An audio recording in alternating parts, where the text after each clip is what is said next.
Good morning. So, yesterday was a super challenging day emotionally. A lot of stuff coming up, and I'm doing this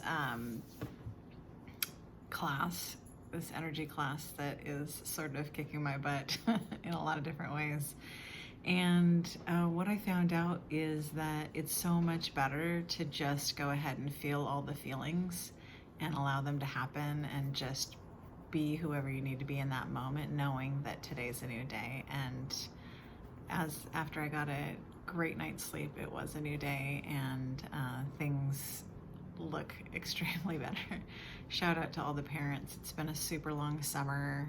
School's about to start here on a Wednesday, and I'm looking forward to it, seeing what they've prepared for the kids digitally and that sort of thing. But it's been challenging, not having all the activities and the things to go to and being in the home a lot more.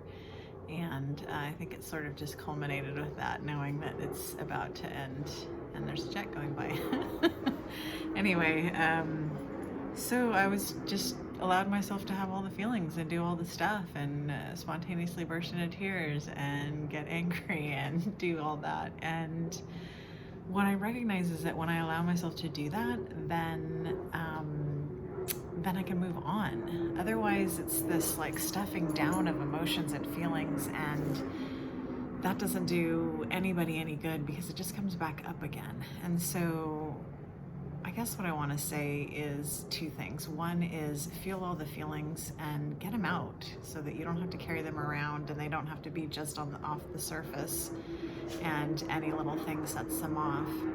Secondly, I did this incredible walking meditation this morning where I was looking at, I was deciding that I was going to use all the senses. And it actually took me more than halfway through to realize, almost 3/4 of the way through, to realize the fifth sense. I could not for the life of me remember what it was, but the one I was missing was taste. So taste is a little bit harder to do on a walking meditation, but it exists.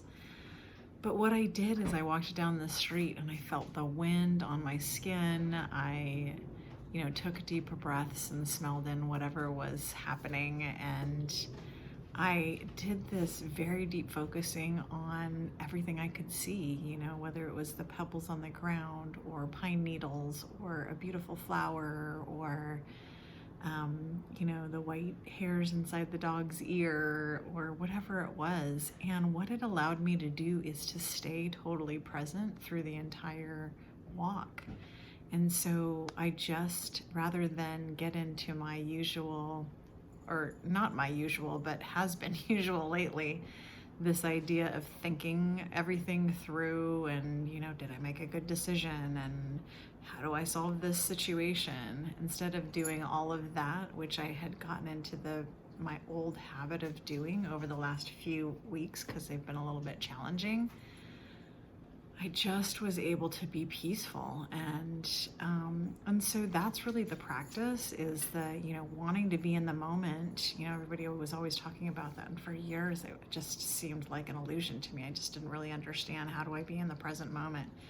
And how you're in the present moment is when you stop the analyzing brain that wants to solve all the world's problems or all your problems, and you just exist. And that means, taking a flower like this and looking at every single part of it, every detail, and going, wow, that's fascinating. Why is that part yellow? Why is this part long and thin? Why is that part green?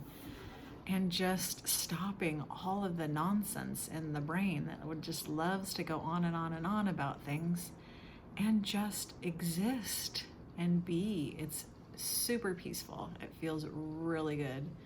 And the sensation I get when I stay or continue to practice that is I start to attach each moment, and then it just sort of is this elongation of moments.